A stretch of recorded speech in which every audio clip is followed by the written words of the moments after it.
बिहार की राजनीति में खुला नया विकल्प, बांकीपुर से प्रशांत किशोर की जीत बड़ा उभार, क्या एनडीए आरजेडी के लिए संदेश। नमस्कार, मैं अंजना और आप देख रहे हैं न्यूज सर्कल। आइए बढ़ते हैं आज की बड़ी खबर की ओर। बिहार के बांकीपुर विधानसभा उपचुनाव के नतीजे ने राज्य में नई राजनीति और नए विकल्प की खिड़की खोल दी है। इस नतीजे ने जहां सत्तारूढ़ राजग और विपक्षी महागठबंधन के लिए खतरे की घंटी बजाई है, वहीं मुख्यधारा के दलों को युवाओं की आकांक्षाओं को लेकर सचेत होने का संदेश भी दिया है।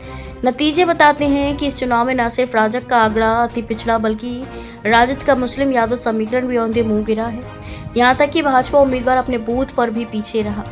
इस नतीजे के कई गहरे राजनीतिक निहितार्थ हैं। महज एक वर्ष पूर्व जिस जन स्वराज पार्टी के 238 में से 236 उम्मीदवारों ने जमानत गंवा दी थी, उसी पार्टी के संस्थापक प्रशांत किशोर ने अपने पहले ही चुनाव में भाजपा को उसके सबसे मजबूत गढ़ में पटकनी दी है। भाजपा उम्मीदवार का आधार स्वजाति, कायस्थ और दूसरे अग्रवर्ग वर्ग के कुछ हिस्से तक ही सीमित रह गया।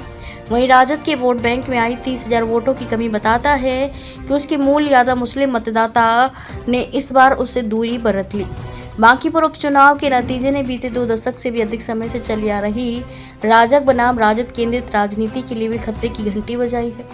1993 में वैशाली सीट पर जनता दल के सांसद शिवशरण सिंह के निधन के बाद हुआ उपचुनाव बिहार की राजनीति का बड़ा टर्निंग पॉइंट साबित हुआ था।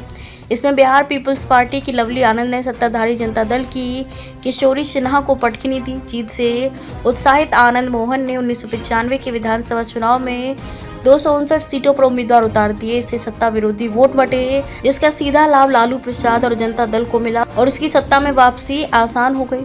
1988 का इलाहाबाद लोकसभा उपचुनाव ऐतिहासिक है। वीपी सिंह ने कांग्रेस के सुनील शास्त्री को भारी अंतर से हराया। इस हार ने तत्कालीन राजीव गांधी सरकार के खिलाफ माहौल तैयार किया और 1989 के आम चुनाव में कांग्रेस को सत्ता से बाहर कर वीपी सिंह प्रधानमंत्री बने। आपातकाल के बाद 1977 में चुनाव हार चुके पूर्व पीएम इंदिरा गांधी ने 1978 के चिकमगलूर उपचुनाव में जीत दर्ज कर अपनी खोई साख को फिर से कायम किया और 1980 के आम चुनाव में प्रचंड बहुमत से जीतकर दोबारा प्रधानमंत्री बनी। चिकमगलूर हो या इलाहाबाद, अब उसी कड़ी में बांकीपुर का ये उपचुनाव परिणाम भी देखा जा रहा है।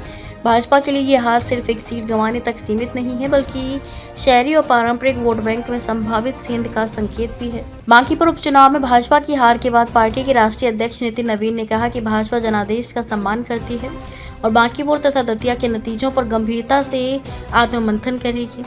नवीन ने कहा कि पार्टी नई ऊर्जा और संकल्प के साथ जनता के बीच जाएगी और उसका भरोसा और मजबूत करने का प्रयास करेगी। वहीं गुजरात की मांजलपुर सीट पर मिली जीत के लिए उन्होंने मतदाताओं व कार्यकर्ताओं का आभार जताया। अब तक के लिए बस इतना ही। फिर मिलते हैं एक ऐसे ही बड़ी खबर के साथ। तब तक के लिए नमस्कार और देखते रहिए न्यूज सर्कल। अगर आपको वीडियो पसंद आई हो तो लाइक करें व शेयर करें। ऐसे लेटेस्ट अपडेट पाने के लिए बेल आइकन प्रेस करना ना भूलें। अगर आप हमें फेसबुक या फिर इंस्टा के माध्यम से देख रहे हैं तो हमारे पेज को फॉलो जरूर करें। धन्यवाद।